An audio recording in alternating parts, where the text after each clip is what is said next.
Hello dear student, मैं Vimal Agarwal. Welcome to this channel. आज हम इस वीडियो में D pharmacy second year subject pharmacology chapter chemotherapy topic fluoroquinolones drugs पर बात करेंगे। जैसे कि आप सब लोगों को पता है, हम इस चैनल के माध्यम से D pharmacy first year and D pharmacy second year के सब्जेक्ट के लिए online video lecture and government paramedical staff vacancy से रिलेटेड वीडियो लेके आते रहते हैं। सो आप इस चैनल को सब्सक्राइब कर लें, बेल आइकन के बटन को प्रेस कर दें, जिससे हम जो भी वीडियो अपलोड करें उसका नोटिफिकेशन आप तक प्रॉपर पहुंच सके। चलिए इस वीडियो को स्टार्ट करते हैं और देखते हैं यहाँ पर फ्लोरोक्विनोलॉन्स क्या होते हैं। तो यहाँ पर बता रहा है they are quinolones containing fluorine in their structure. तो ये क्लियर कर रहा है कि जो इससे पहले हमने जो फ्लोरोक्विनोलॉन्स से पहले क्विनोलॉन्स पढ़े थे, तो सिंपल यहाँ पर बता रहा है फ्लोरोक्विनोलॉन्स में कितना फर्क होता है। ये क्विनोलॉन्स ही होते हैं, बट इनके क्विनोलॉन्स स्ट्रक्चर में हमको फ्लोरीन ग्रुप देखने के लिए मिलता है। अगर क्विनोलॉन्स में या क्विनोलॉन स्ट्रक्चर में हमें फ्लोरीन ग्रुप देखने के लिए मिलेगा तो हम उसको क्विनोलॉन्स ना बोल के फ्लोरोक्विनोलॉन्स बोलेंगे। और ये किस तरीके से एक्शंस हो करते हैं, जैसे कि आपको टॉपिक स्टार्ट करने से पहले बता दिया होगा कि हम जो ये सारे टॉपिक्स पढ़ रहे हैं ये कीमोथेरेपी में पढ़ रहे हैं। तो ये केमिकल्स होते हैं और केमिकल्स के द्वारा हम एक पर्टिकुलर थेरेपी में इनको यूज में लेके आते हैं, जो कि एंटी माइक्रोबियल थेरेपी होती है। जो माइक्रोब्स होते हैं उनको किल करने के लिए या उनकी ग्रोथ को इनहिबिट करने के लिए हम यहाँ पर ये एंटी माइक्रोबियल और कीमोथेरेपी के तहत ये इफेक्ट प्रोड्यूस करते हैं। आगे अगर बात कर लें कि किस तरीके से फ्लोरोक्विनोलॉन्स बैक्टीरिया को डेस्ट्रॉय, इनहिबिट और किल करने का काम करता है, तो यहाँ बता रहा है they act by inhibit the enzyme DNA gyrase. तो ये क्या करता है, प्रॉपर इसका जो मेन फंक्शन होता है ये क्या कर रहा है, ये एंजाइम का जो डीएनए गायरेज एंजाइम होता है बैक्टीरिया के अंदर जो माइक्रोब्स होते हैं उनमें डीएनए गायरेज एंजाइम को इनहिबिट करता है। और ये एंजाइम जो होता है डीएनए गायरेज, ये बैक्टीरिया के लिए काफ़ी ज़्यादा एसेंशियल एंजाइम होता है। इसकी हेल्प से काफ़ी मेटाबॉलिक और बायोट्रांसफॉर्मेशन प्रोसेस बैक्टीरिया और माइक्रोब्स अपनी कंप्लीट करते हैं। बट अगर ये फ्लोरोक्विनोलॉन्स डीएनए गायरेज एंजाइम को अगर इनहिबिट कर देगा तो यहाँ पर जो माइक्रोब्स होगा या बैक्टीरिया होगा उसकी बहुत सारे मेटाबॉलिक प्रोसेस रुक जाएंगी और उसकी वजह से उसकी ग्रोथ इनहिबिट होगी, डिस्ट्रॉय होगा वो और किल भी होगा।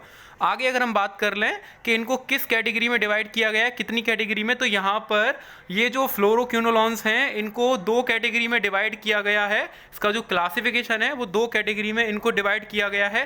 पहली कैटेगरी यहाँ पर फर्स्ट जनरेशन फ्लोरोक्विनोलॉन्स के नाम से है, second category second generation fluoroquinolones के नाम से है। तो हम फर्स्ट जनरेशन फ्लोरोक्विनोलॉन्स में देख लेते हैं कौन कौन सी मेडिसिन आती हैं। सिप्रोफ्लॉक्सासिन, नॉरफ्लॉक्सासिन, ओफ्लॉक्सासिन, पेफ्लॉक्सासिन, ये सारे के सारे फर्स्ट जनरेशन फ्लोरोक्विनोलॉन्स कैटेगरी की मेडिसिन हैं। सेकेंड जनरेशन फ्लोरोक्विनोलॉन्स कैटेगरी की मेडिसिन देख लेते हैं। लीवोफ्लॉक्सासिन, लोमीफ्लॉक्सासिन, स्पारफ्लॉक्सासिन, गैटिफ्लॉक्सासिन, मॉक्सीफ्लॉक्सासिन, ये सारी की सारी मेडिसिन सेकंड जनरेशन फ्लोरोक्विनोलॉन्स में आती हैं। चलो वन बाय वन इनको डिटेल में हम क्लियर कर लेते हैं, पढ़ लेते हैं। तो सबसे पहले हम जो मेडिसिन पढ़ेंगे वो है यहाँ पर सिप्रोफ्लॉक्सासिन। तो सिप्रोफ्लॉक्सासिन क्या होता है, it is more active against aerobic gram negative bacilli bacteria. तो यहाँ पर हम ये बोल सकते हैं कि ये जो सिप्रोफ्लॉक्सासिन है इसका जो यूज़ लिया जाता है वो कहाँ पर, किसके अगेंस्ट ये वर्क करती है सिप्रोफ्लॉक्सासिन। तो सिप्रोफ्लॉक्सासिन यहाँ पर जो वर्क करती है उसके बारे में अगर देखें तो ये मोर एक्टिव होती है। किसके अगेंस्ट मोर एक्टिव है ये, एरोबिक ग्राम नेगेटिव बेसिली। हाँ, एरोबिक जो ग्राम नेगेटिव बेसिली बैक्टीरिया होते हैं, जैसे कि एग्जाम्पल भी दिया है इकोली बैक्टीरिया और नेसेरिया बैक्टीरिया, ये दोनों ही बैक्टीरिया जो होते हैं वो एरोबिक ग्राम नेगेटिव कैटेगरी में आते हैं। और एरोबिक ग्राम नेगेटिव कैटेगरी के जो बैक्टीरिया होते हैं वो ग्रोथ करते हैं अंडर द एयर। एयर में ग्रोथ करने की कैपेबिलिटी उन बैक्टीरिया के अंदर काफ़ी ज़्यादा होती है। अब ये सिप्रोफ्लॉक्सासिन हम कहाँ और किस तरीके के बैक्टीरिया में यूज़ करते हैं ये आपको क्लियर हो गया होगा। एरोबिक ग्राम नेगेटिव बैक्टीरिया में यूज़ करते हैं और इनके दो एग्जाम्पल भी दे दिए हैं, इकोली एंड नेसेरिया। ये दोनों ही बैक्टीरिया ये ऐसे बैक्टीरिया होते हैं जो कि एरोबिक ग्राम नेगेटिव कैटेगरी से बिलोंग करते हैं और ग्रोथ करते हैं अंडर द ईयर। उसके बाद अगर बात कर लें it is rapidly absorb orally, तो सिप्रोफ्लॉक्सासिन काफी इजीली ये हम इसको एब्जॉर्ब करा सकते हैं ओरली देके ब्लड के अंदर। उसके बाद इसकी जो बायो अवेलेबिलिटी होती है वो 60 to 80% होती है, 60 से 80% इसकी बायो अवेलेबिलिटी देखने के लिए मिलती है। अब यहाँ पर बायो अवेलेबिलिटी के बारे में बात कर लें तो हर एक मेडिसिन की एक पर्टिकुलर बायो अवेलेबिलिटी होती है जो कि डिपेंड करती है उस मेडिसिन के एब्जॉर्प्शन रेट पर और अमाउंट पर, मतलब कि कितना अमाउंट कितने टाइम में ब्लड के अंदर एब्जॉर्ब हो रहा है, इस टॉपिक पर या इस पर डिपेंड करेगी ड्रग की बायो अवेलेबिलिटी। मींस जितना कम समय में ड्रग का अमाउंट काफ़ी ज़्यादा अमाउंट में ब्लड के अंदर पहुंचने का काम करेगा, उसकी बायो अवेलेबिलिटी उतनी ही ज़्यादा आती है। जैसे कि अगर यहाँ रूट की भी बात कर लें तो रूट भी अफेक्ट डालता है बायो अवेलेबिलिटी पर। अगर आईवी रूट से कोई मेडिसिन पहुंचाएंगे तो काफ़ी कम समय में वो ब्लड में पहुंचने का काम करती है, और अगर ओरल रूट से हम कोई भी मेडिसिन पहुंचाएंगे तो वो काफ़ी टाइम लेती है, क्योंकि उसको डिसॉल्व होना पड़ता है, डिसइंटीग्रेट होना पड़ता है, देन उसके बाद में ब्लड में पहुंचने का काम करती है। तो ओरली जो मेडिसिन हम लेते हैं उनकी बायो अवेलेबिलिटी इसीलिए 100% नहीं होती है, काफ़ी कम होती है। और आईवी रूट की जो मेडिसिन होती हैं उनकी बायो अवेलेबिलिटी काफ़ी अच्छी होती है, क्योंकि वो काफ़ी कम समय में, या बोल सकते हैं जीरो समय में ब्लड में पहुंचने का काम करती है। अगर यहाँ पर हम इसकी बात करें कि ये जो मेडिसिन है सिप्रोफ्लॉक्सासिन जो मेडिसिन है, इसकी बायो अवेलेबिलिटी जो होती है वो 60 to 80%। तो आगे बात कर लें about 30% in bound to plasma protein. तो इसकी जो बाउंडिंग कैपेसिटी बता रखा है, ब्लड के अंदर जो प्लाज्मा है उसके अंदर ये 30% जाके प्लाज्मा से बाउंड करती है। देन आगे अगर बात कर लें सिप्रोफ्लॉक्सासिन की, तो पार्सली मेटाबोलाइज होती है ये। मेटाबोलाइज होने के बाद में इसके अगर एक्सक्रीशन की बात कर लें तो यूरिन के थ्रू इसका एक्सक्रीशन होता है, यूरिन से ये बाहर निकलने का काम करती है बॉडी से। एडवर्स इफेक्ट की बात करें तो इसके कुछ एडवर्स इफेक्ट भी हमें देखने के लिए मिलते हैं, जैसे कि गैस्ट्रोइंटेस्टाइनल डिस्टर्बेंस देखने के लिए मिल सकता है। जीआईटी अगर डिस्टर्बेंस होगा तो बहुत सारे सिम्टम्स कॉज हो सकते हैं, जैसे कि नोजिया हो सकता है, वोमिटिंग हो सकता है, लूज मोशन हो सकता है, या डाइजेशन में भी प्रॉब्लम आ सकती है। तो जीआई डिस्टर्बेंस से रिलेटेड ये सारी प्रॉब्लम्स भी कॉज हो सकती हैं अगर सिप्रोफ्लॉक्सासिन मेडिसिन का यूज़ कर रहे हैं हम। तो उसके बाद में डिजीनेस, सिर चक्कर आ सकते हैं, आपको हेडेक हो सकता है, रेस्टलेसनेस, थोड़ा सा थकान महसूस हो सकती है, स्किन में हाइपर सेंसिटिविटी हो सकती है। मींस के यूवी रेज जो होती हैं, सन रेज होती हैं, उनसे आपकी स्किन हार्म कर सकती है अगर आप सिप्रोफ्लॉक्सासिन का कंटिन्यूसली यूज़ कर रहे हैं तो। उसके बाद हम बोल सकते हैं और भी जो रिएक्शंस आती हैं, टेंडिनाइटिस हो सकता है आपको। जो टेंडन्स होते हैं जो हमारी मसल्स और बोन को आपस में ज्वाइंट करके रखते हैं, उन टेंडन में क्या आने लग सकता है, इन्फ्लामेशन आने लग सकता है। जब इन्फ्लामेशन आएगा उन पर तो इन्फेक्शन कॉज होगा और वो रप्चर भी होने लग सकते हैं, खराब हो सकते हैं वो।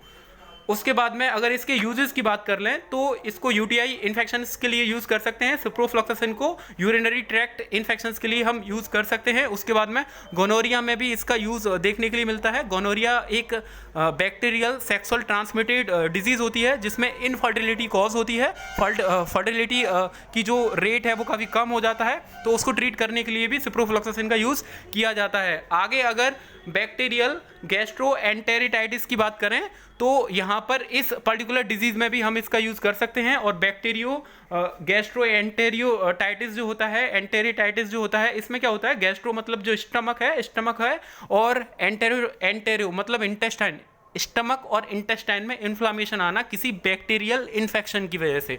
तो इसमें भी सिप्रोफ्लॉक्सासिन का यूज़ कर सकते हैं। टाइफाइड में यूज़ कर सकते हैं। रेस्पिरेटरी में कोई इन्फेक्शन है तो यूज़ कर सकते हैं। रेस्पिरेटरी के काफ़ी सारे इन्फेक्शन होते हैं, जैसे कि निमोनिया भी रेस्पिरेटरी में होता है। हाँ, कफ में भी यूज़ कर सकते हैं। खांसी भी हमें रेस्पिरेटरी से ही प्रोड्यूस होती है। ब्रोंकाइटिस में यूज़ कर सकते हैं। ब्रोंकियल्स पर अगर इन्फ्लामेशन आ रखा है तो यूज़ कर सकते हैं, जो कि अस्थमा के केसेस में ये देखने के लिए मिलता है। उसके बाद में इन्फ्लामेशन ऑन द कॉन्जेक्टिवा, जो कि आइज़ का पार्ट होता है। आइज़ का जो आंखों का वाइट कलर का जो पार्ट है कॉन्जेक्टिवा, अगर उस पर इन्फ्लामेशन देखने के लिए मिल रहा है तो भी हम यहाँ पर सिप्रोफ्लॉक्सासिन का यूज़ कर सकते हैं। नेक्स्ट हम इसको यूज़ कर सकते हैं हमारे सॉफ्ट टिश्यू में इन्फेक्शन हो रहा है या हमारे बोन में इन्फेक्शन देखने के लिए मिल रहा है तो भी हम सिप्रोफ्लॉक्सासिन का यूज़ कर सकते हैं। गायनेकोलॉजिकल इन्फेक्शंस के लिए भी यूज़ किया जा सकता है। गायनेकोलॉजिस्ट जो डॉक्टर्स होते हैं वो गायनेकोलॉजी, अगर इन्फेक्शन है हमारे रिप्रोडक्टिव फीमेल रिप्रोडक्टिव सिस्टम में, अगर कोई भी इन्फेक्शंस देखने के लिए मिल रहा है हमें, तो भी हम सिप्रोफ्लॉक्सासिन का यूज़ कर सकते हैं। आगे अगर हम बात करें इसके डोज की, तो यहाँ पर ओरली अगर आपको ये कंज्यूम करना है, एडमिनिस्ट्रेट करना है, तो 250 से 750 mg हम यहाँ पर इसकी डोज ले सकते हैं, वो भी इवनिंग एंड मॉर्निंग। हाँ, बीडी ले सकते हैं, दिन में 2 बार इसकी डोज ली जा सकती है। उसके बाद में अगर आईवी की बात कर लें तो अगर आपको इंट्रावेनस इसकी डोज लेनी है तो 100 से 200 mg आईवी रूट से हम इसकी मेडिसिन बॉडी के अंदर प्रोवाइड करा सकते हैं। आगे अगर हम नेक्स्ट मेडिसिन की बात करें जो कि नॉरफ्लॉक्सासिन है, तो नॉरफ्लॉक्सासिन मेडिसिन किस तरह की मेडिसिन होती है इसके बारे में देख लेते हैं। Norfloxacin is less potent then ciprofloxacin. तो सिप्रोफ्लॉक्सासिन से तो ये जो नॉरफ्लॉक्सासिन होती है ये लेस पोटेंट होती है, उतनी ज़्यादा इफेक्टिव नहीं होती है जितनी कि सिप्रोफ्लॉक्सासिन इफेक्टिव होती है। इसके बाद बता रहा है it attain lower concentration in tissue. ऐसा इसलिए होता है कि जो हमारे बॉडी के जितने भी टिश्यू हैं या ब्लड है उसके अंदर इसकी जो कंसंट्रेशन है ना वो काफ़ी ज़्यादा कम पहुंचने का काम करती है। तो जितना ज़्यादा हाई कंसंट्रेशन में मेडिसिन ब्लड के अंदर और टिश्यू तक पहुंचेगी या सेल तक पहुंचने का काम करेगी उतना ही उसका इफेक्ट भी अच्छा देखने के लिए मिलता है। बट ये मेडिसिन काफ़ी कम अमाउंट में पहुंचती है, लोअर कंसंट्रेशन पहुंचती है, इसकी वजह से ये बोल सकते हैं कि लेस पोटेंट होती है सिप्रोफ्लॉक्सासिन से। उसके बाद में अगर बात कर लें आगे तो ये बता रहा है primarily use for urinary and genital infections. तो इसका जो यूज़ है ना वो ज़्यादातर हम यूटीआई के लिए कर सकते हैं, यूरिनरी ट्रैक्ट इन्फेक्शंस के लिए कर सकते हैं और जेनिटल इन्फेक्शंस के लिए कर सकते हैं। तो जेनिटल इन्फेक्शंस में कौन कौन से ऑर्गन्स आते हैं? जेनिटल ऑर्गन्स में जो ऑर्गन्स आते हैं like female reproductive system, female reproductive system में जितने भी ऑर्गन्स होते हैं वो जेनिटल ऑर्गन्स की फॉर्म में या जेनिटल ऑर्गन्स की कैटेगरी में आते हैं। और उन फीमेल रिप्रोडक्टिव सिस्टम में अगर जितने भी ऑर्गन्स हैं अगर उनमें कोई भी इन्फेक्शन है तो हम नॉरफ्लॉक्सासिन का यूज़ कर सकते हैं। हाँ, फीमेल रिप्रोडक्टिव सिस्टम और मेल रिप्रोडक्टिव सिस्टम में अगर कोई भी प्रॉब्लम्स आ रही है, जैसे कि यूरिनेशन करते समय यहाँ पर आपको इरिटेशन कॉज होती है, तो यूरिनेशन करते समय जो यूरेथ्रा है, जो यूरेथ्रा से जो यूरिन पास हो रहा है, अगर वहाँ पर इन्फेक्शन इरिटेशन कॉज हो रहा है, वो जेनिटल ऑर्गन में ही आ रहा है, तो अगर उसमें इरिटेशन कॉज हो रहा है मींस के इन्फेक्शन हो रखा है वहाँ, अगर इन्फेक्शन वहाँ हो रखा है तो हम नॉरफ्लॉक्सासिन का यूज़ कर सकते हैं। यहाँ पर क्लियर बताया गया है यूरिनरी ट्रैक्ट इन्फेक्शन हो या फिर जेनिटल ऑर्गन हो लाइक फीमेल रिप्रोडक्टिव सिस्टम और मेल रिप्रोडक्टिव सिस्टम, दोनों ही केस में नॉरफ्लॉक्सासिन का यूज़ कर सकते हैं। इसकी जो डोज होगी वो 400 mg BD यूज़ करेंगे, हम ओरली यूज़ करेंगे, सुबह मॉर्निंग और इवनिंग में 400 mg इसका ले सकते हैं, यूज़ कर सकते हैं।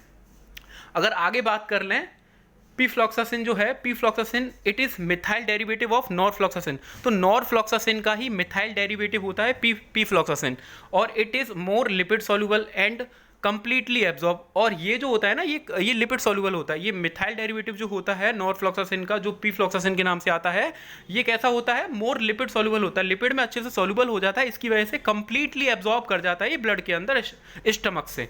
उसके बाद इसकी एडवांटेज अगर हम कुछ देखें तो बेटर टिश्यू पेनिट्रेशन होता है, मतलब बहुत अच्छे से ये टिश्यू में पेनिट्रेट करने का काम करता है और जितना अच्छे से पेनिट्रेट करेगा टिश्यू के अंदर उतना ही इसका इफेक्ट अच्छा आएगा। उसके बाद में हायर प्लाज्मा कंसंट्रेशन देखने के लिए मिलती है, जो प्लाज्मा के अंदर जो कंसंट्रेशन है इसकी वो काफ़ी ज़्यादा अच्छी देखने के लिए मिलती है। और जितना अच्छी प्लाज्मा कंसंट्रेशन देखने के लिए मिलेगी हमें ड्रग के प्लाज्मा के अंदर ड्रग की प्लाज्मा कंसंट्रेशन जितनी देखने के लिए मिलेगी ना उतना अच्छा इफेक्ट भी और रेस्पॉन्स भी शो करती है मेडिसिन।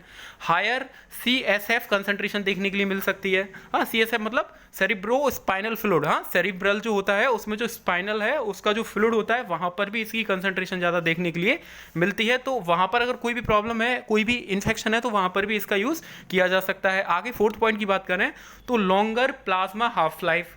तो लॉन्गर प्लाज्मा हाफ लाइफ, हमें इसकी जो हाफ लाइफ है वो भी काफ़ी ज़्यादा लॉन्ग देखने के लिए मिलेगी। अच्छा, यहाँ पर हाफ लाइफ के बारे में अगर बात करें तो half life means half life बोला जाता है ड्रग का जब ब्लड के अंदर हाफ अमाउंट रह जाता है। तो सिंपल है, जितना हाफ लाइफ होती है किसी भी मेडिसिन की उतना ही लंबे समय तक वो अपना या ड्यूरेशन ऑफ एक्शन उसका क्या कर जाता है, बढ़ जाता है। तो इसकी जो हाफ लाइफ है यहाँ पर बता रहा है लॉन्गर प्लाज्मा हाफ लाइफ, मतलब ब्लड के अंदर जो प्लाज्मा है उसके अंदर इसका जो प्रेजेंस है वो ज़्यादा टाइम तक रहता है। तो जितना ज़्यादा टाइम तक ये ब्लड प्लाज्मा के अंदर अपनी प्रेजेंस रखेगी उतना ही इसका इफेक्ट और एक्शन ऑफ ड्यूरेशन इंक्रीज कर जाएगा, सिंपल। उसके बाद में it is effective in many systemic infections. तो ये बहुत सारे सिस्टमिक मीन्स कि ब्लड से रिलेटेड भी जो इन्फेक्शंस कॉज हो रखे हैं उसमें भी इसका यूज़ लेके आया जाता है। और स्पेशली ऑल्सो यूरिनरी और GI infections means gastrointestinal tract infection और यूरिनरी ट्रैक्ट इन्फेक्शंस में भी यहाँ पर हम पीफ्लॉक्सासिन का यूज़ करते हैं, जो कि एक तरीके का मिथाइल डेरिवेटिव होता है नॉरफ्लॉक्सासिन का। इसकी डोज की बात कर लें तो जो नॉरफ्लॉक्सासिन की डोज होती थी वही सेम इसकी डोज है, 400 mg इसकी डोज हम यूज़ करते हैं। बट वहाँ पर नॉरफ्लॉक्सासिन को तो हम केवल ओरली प्रोवाइड कराते थे, ट्वाइस इसको भी हम दिन में 2 बार ले सकते हैं और नॉरफ्लॉक्सासिन को भी हम दिन में 2 बार यूज़ कर सकते हैं। पर इसको हम IV रूट से भी प्रोवाइड करा सकते हैं, या तो इसको आप मॉर्निंग 400 एंड इवनिंग 400 ले सकते हो या फिर आप इसको 400 mg IV रूट से भी ले सकते हो। आगे की जो मेडिसिन है जो कि ओफ्लॉक्सासिन है, और ओफ्लॉक्सासिन की अगर बारे में बात कर लें तो it is active against chlamydia and mycoplasma. तो ये दोनों टाइप के बैक्टीरिया के अगेंस्ट वर्क करने का काम करती है। क्लेमाइडिया बैक्टीरिया हो या माइकोप्लाज्मा बैक्टीरिया हो, दोनों को किल करने का या उनकी ग्रोथ को इनहिबिट करने का काम यहाँ पर ये मेडिसिन करती है। Also effective against mycobacterium tuberculosis and mycobacterium leprae. तो ये जो मेडिसिन है ओफ्लॉक्सासिन, ये ट्यूबरक्लोसिस में भी हम यूज़ कर सकते हैं, जो कि माइकोबैक्टीरियम ट्यूबरक्लोसिस नाम की बैक्टीरिया से कॉज होता है, और लेप्रोसी में भी इसका यूज़ कर सकते हैं, जो कि लेप्रोसी एक ऐसी डिजीज जो कि होती है माइकोबैक्टीरियम लेप्रिया नाम से। तो ये दोनों ही इन्फेक्शंस में हम ओफ्लॉक्सासिन का यूज़ कर सकते हैं, ट्यूबरक्लोसिस में भी और लेप्रोसी में भी। उसके बाद में क्रॉनिक ब्रोंकाइटिस में यूज़ कर सकते हैं। ब्रोंकाइटिस में क्या होता है, जो हमारी ब्रोंकियल्स हैं उन पर इन्फ्लामेशन देखने के लिए मिलता है, और ये ज़्यादातर हमें अस्थमेटिक केसेस में या अस्थमा के केस में ये सारी चीज़ें देखने के लिए हमें मिलती हैं। रेस्पिरेटरी में कोई भी इन्फेक्शन हो, ब्रोंकाइटिस हो या फिर निमोनिया हो, उसके लिए भी ओफ्लॉक्सासिन का यूज़ किया जा सकता है। और ईएनटी इन्फेक्शंस में भी यूज़ कर सकते हैं। ईएनटी मतलब ईयर, नोज एंड थ्रोट में अगर कोई भी इन्फेक्शन कॉज हुआ है तो यहाँ पर ओफ्लॉक्सासिन का यूज़ कर सकते हैं। इसकी डोज की अगर बात कर लें तो इसकी जो डोज होती है वो 200 से 400 mg हम यूज़ कर सकते हैं, 200 से 400 mg ट्वाइस डेली। हम दिन में 2 बार इसकी डोज ये ले सकते हैं हम, इवनिंग एंड मॉर्निंग। और वो भी कैसे, किस रूट से लेंगे, ओरली लेंगे। It is useful in systemic infections and chronic bronchitis.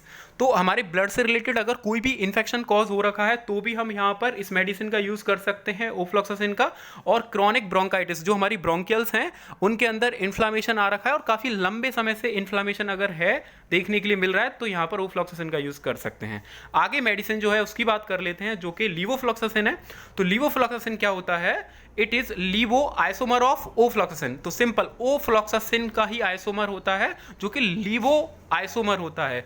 इसमें जो लीवो आइसोमर जोड़ के ओफ्लॉक्सासिन को यहाँ पर लीवोफ्लॉक्सासिन में कन्वर्ट कर दिया है। इसकी जो बायो अवेलेबिलिटी होती है वो 100% बायो अवेलेबिलिटी होती है। मीन्स कि बहुत ही कम समय में ये पूरा का पूरा इसका अमाउंट ब्लड के अंदर पेनिट्रेट कर जाता है। जैसे कि आपको पहले भी बताया था, वह मेडिसिन जिसका काफ़ी कम समय में या बहुत ही कम समय में उसका जो अमाउंट है ड्रग का वो ब्लड के अंदर एब्जॉर्ब हो जाए, उसकी बायोअवेलेबिलिटी काफ़ी अच्छी आती है। जैसे कि यहाँ पर आईवी इंजेक्शंस की अगर बात करें तो आईवी इंजेक्शंस में जो ड्रग हम आईवी के थ्रू पहुँचाते हैं या इंजेक्शन के थ्रू पहुँचाते हैं, वो काफ़ी जीरो टाइम में पूरा का पूरा ड्रग का अमाउंट ब्लड के अंदर पहुंच जाता है। इसकी वजह से उसकी बायोअवेलेबिलिटी अच्छी आती है। यहाँ पर लीवोफ्लॉक्सासिन की बायोअवेलेबिलिटी को भी ये 100% बता रहा है, क्योंकि उसको हम आईवी डोज में यूज़ कर सकते हैं। ये बता भी रहा है oral and IV dose are similar. हाँ, आईवी डोज से लें या ओरल डोज से लें, वो डोज उसकी सिमिलर ही रहती है।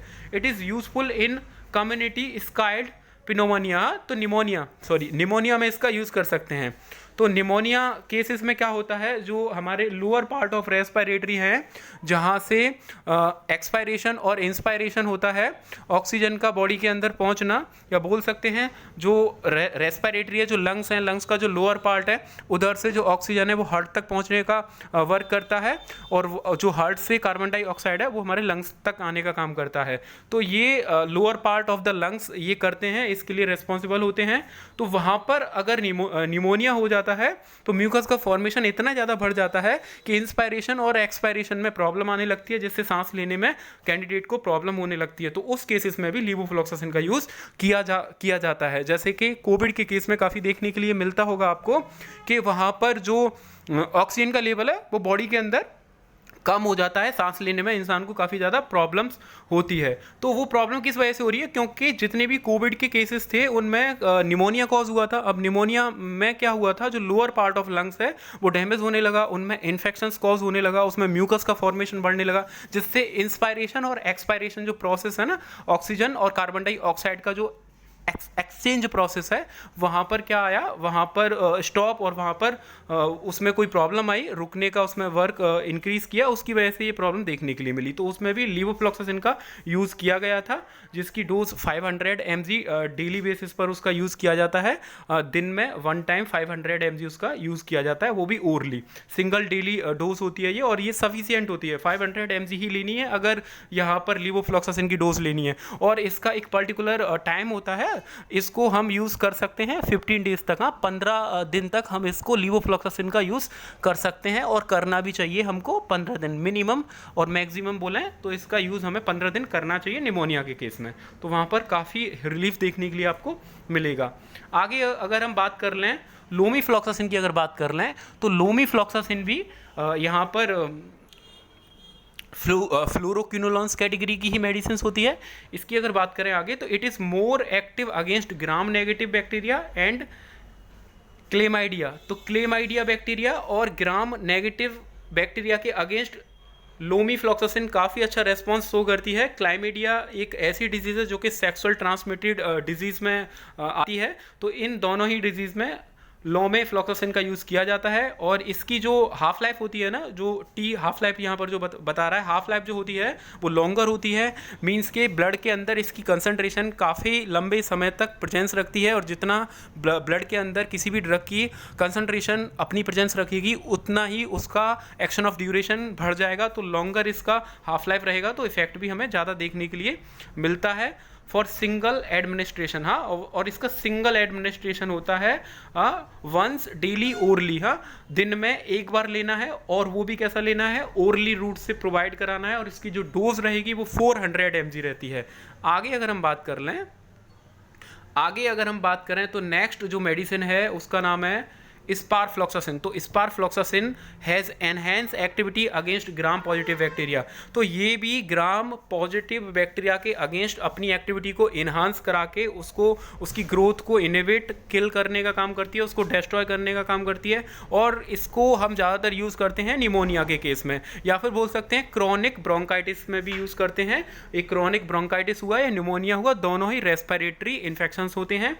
उसके बाद में सिनोसाइटिस में भी इसका यूज़ किया जा सकता है। जो साइनस होते हैं उन पर इन्फ्लामेशन अगर देखने के लिए मिल रहा है तो स्पारफ्लॉक्सासिन का यूज़ कर सकते हैं। ईएनटी में अगर इन्फेक्शंस देखने के लिए मिल रहा है, means ear, nose and throat में इन्फेक्शन देखने के लिए मिल रहा है, तो भी स्पारफ्लॉक्सासिन का यूज़ किया जा सकता है।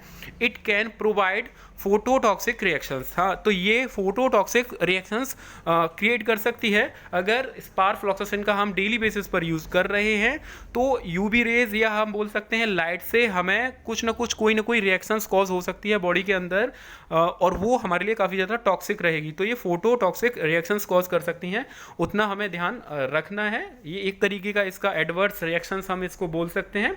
और गैटीफ्लॉक्सासिन की अगर बात कर लें जो कि नेक्स्ट मेडिसिन है, it has a high active against. हाँ, ये हाईली एक्टिव अगेंस्ट, हाँ किसके अगेंस्ट ये हाईली एक्टिव है, स्ट्रेप्टो निमोनिया। हाँ, स्ट्रेप्टो निमोनिया के केस में ये हाईली या इस बैक्टीरिया को किल करने के लिए ये पर्टिकुलर बैक्टीरिया है